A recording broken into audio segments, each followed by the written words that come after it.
Good morning. So we have seen what are lithium batteries, and also we've seen the construction and the working of lithium-ion batteries. Lithium-ion batteries have a variety of applications, ranging from using of from our normal what mobiles, from laptops, EVMs, etc. We have different types of batteries, starting varying from the size, shape, etc. So due to its compatibility, it's having variety of applications, isn't it? So lithium ion battery is used in vehicles also. So earlier we used to use different batteries. Now with lots of R&D, lithium ion battery is used. So one such battery is Tesla battery. So Tesla has given a tremendous contribution in the magnetic field, isn't it? So Tesla was working in order to make electric current like magnetic field, wireless current. As you have Wi-Fi now, so Tesla was working to give current as Wi-Fi in long back in the early 19th century itself, right? So because of his tremendous contribution, so in magnetic field, so the unit for magnetic field also is given as Tesla, isn't it? So Tesla, the whatever induction stoves you have in your houses, so it completely works on Tesla's principle itself. Okay, so let us see how the what are the materials used in Tesla battery. So, what are the electric components? What are the electrochemical reactions occur, and what happens if these batteries are used in our automobiles today? Okay, using a small video. It's not in a syllabus; it's extra. Just have a look over it. Okay. A portable power supply has become the lifeline of the modern technological world, especially the lithium-ion battery. Imagine a world where all cars are driven by induction motors and not internal combustion engines. Induction motors are far superior to IC engines in almost all engineering aspects, as well as being more robust and cheaper. Another huge disadvantage of IC engines is that they only produce usable torque in a narrow band of engine RPM. Considering all of these factors, induction motors are definitely the perfect choice for an automobile. However, the power supply for an induction motor is the real bottleneck in achieving a major induction motor revolution in the automobile industry. Let's explore how Tesla, with the help of lithium-ion cells, solved this issue, and why lithium-ion cells are going to become even better in the future. Let's take a Tesla cell out from the battery pack and break it down. You can see different layers of chemical compounds inside it. Tesla's lithium-ion battery works on an interesting concept associated with metals called the electrochemical potential. Electrochemical potential is the tendency of a metal to lose electrons. In fact, the very first cell, developed by Alessandro Volta more than 200 years ago, was based on the concept of electrochemical potential. A general electrochemical series is shown here. According to these values, lithium has the highest tendency to lose electrons, and fluorine has the least tendency to lose electrons. Volta took two metals with different electrochemical potentials, in this case zinc and silver, and created an external flow of electricity. Sony made the first commercial model of a lithium-ion battery in 1991. It was again based on the same concept of electrochemical potential. Lithium, which has the highest tendency to lose electrons, was used in lithium-ion cells. Lithium has only one electron in its outer shell and always wants to lose this electron. Due to this reason, pure lithium is a highly reactive metal. Like sodium. It even reacts with water sodium, and air. right? The trick of a lithium-ion battery it even reacts with water and air. The trick of a lithium-ion battery operation is the fact that lithium, in its pure form, is a reactive metal. But when lithium is part of a metal oxide, it is quite stable. Assume that somehow we have separated a lithium atom from this metal oxide. This lithium atom is highly unstable and will instantly form a lithium ion and an electron. However, lithium as a part of metal oxide is much more stable than this state. If you can provide two different paths for the electron and lithium ion flow between the lithium and the metal oxide, the lithium atom will automatically reach the metal oxide part. During this process, we have produced electricity from the electron flow through the one path. From these discussions, it is clear that we can produce electricity from this lithium metal oxide if we firstly separate out lithium atoms from the lithium metal oxide, and secondly, guide the electrons lost from such lithium atoms through an external circuit. Let's see how lithium-ion cells achieve these two objectives. A practical lithium-ion cell also uses an electrolyte and graphite. Graphite has a layered structure to be stored very easily there. The electrolyte between the graphite and the metal oxide acts as a guard which allows only lithium ions through.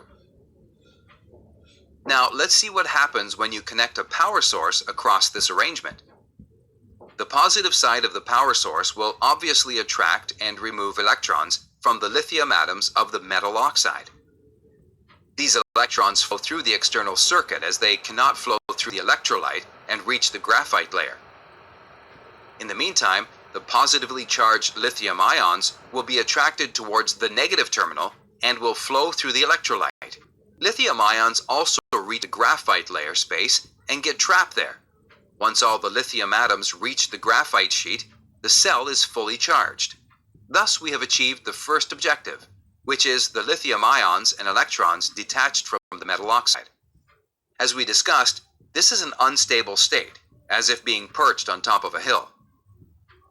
As soon as the power source is removed and a load is connected, the lithium ions want to go back to their stable state as a part of the metal oxide.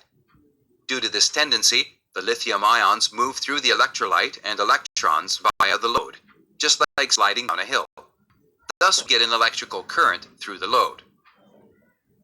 Please note that the graphite does not have a role in the chemical reaction of the lithium-ion cells. Graphite is just a storage medium for lithium ions. If the internal temperature of the cell rises due to some abnormal condition, the liquid electrolyte will dry up and there will be a short circuit between the anode and cathode, and this can lead to a fire or an explosion.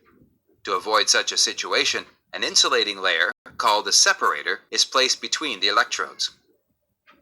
The separator is permeable for the lithium ions because of its microporosity. In a practical cell, the graphite and metal oxide are coated onto copper and aluminum foils. The foils act as current collectors here, and the positive and negative tabs can be easily taken out from the current collectors. An organic salt of lithium acts as the electrolyte, and it is coated onto the separator sheet. All these three sheets are wound onto the cylinder around a central steel core with a voltage of between 3 and 4.2 volts. Many such Tesla cells are connected in series and in a parallel fashion to form a module.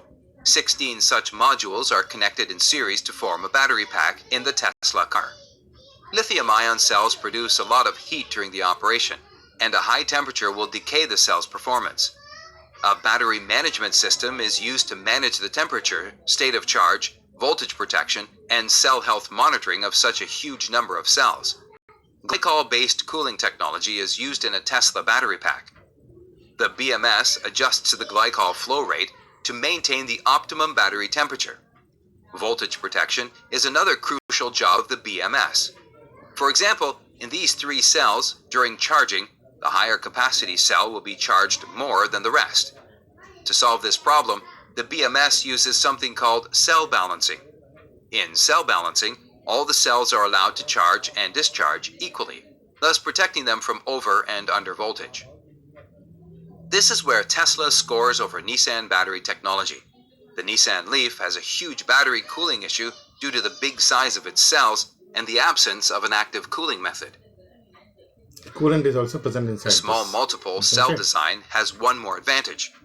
During high power demand situations, the discharge strain will be divided equally among each of the cells. Instead of many small cells, if we had used a single giant cell, it would have been put under a lot of strain, and eventually it would suffer a premature death. By using many small cylindrical cells, the manufacturing technology of which is already well established, Tesla clearly made a winning decision. There is a magical phenomena which happens within lithium-ion cells during their very first charge that saves the lithium-ion cells from sudden death. Let's see what it is. The electrons in the graphite layer are a major problem. The electrolyte will be degraded if the electrons come into contact with it. However, The electrons never come into contact with the electrolyte due to an accidental discovery, the solid electrolyte interface. When you charge the cell for the first time, as explained above, the lithium ions move through the electrolyte. Here, in this journey, solvent molecules in the electrolyte cover the lithium ions. When they reach the graphite, the lithium ions, along with the solvent molecules, react with the graphite and form a layer there called the icing in disguise. It prevents any direct contact between the electrons and the electrolyte, thus saving the electrolyte from degradation. In this overall process of the formation of the SEI layer, percent of the lithium contributes to the main working of the battery. Even though the SEI layer was an accidental discovery, with over 2 decades of research and development, scientists have optimized the thickness and chemistry of the SEI layer for maximum cell performance. It is amazing to find out that those electronic gadgets we used around 2 decades back did not use lithium-ion batteries. With its amazing speed of growth, the lithium-ion battery market is expected to become a $90 billion annual industry within a few years. The currently achieved number of charge-discharge cycles of a lithium-ion battery is around 3,000. Great minds across the globe are putting their best efforts Cycle life is into 3,000. increasing this to 10,000 cycles. That means you would not have to worry about replacing the battery in your car for 25 years. 5 years. Millions of dollars have already been invested in research into replacing the storage medium graphite with silicon. If this is successful, the energy density of the lithium-ion cell will increase by more than 5 times. I hope this video provided you with a clear Hope you conceptual understood what is the advantages of using lithium-ion battery, isn't it? Thank you.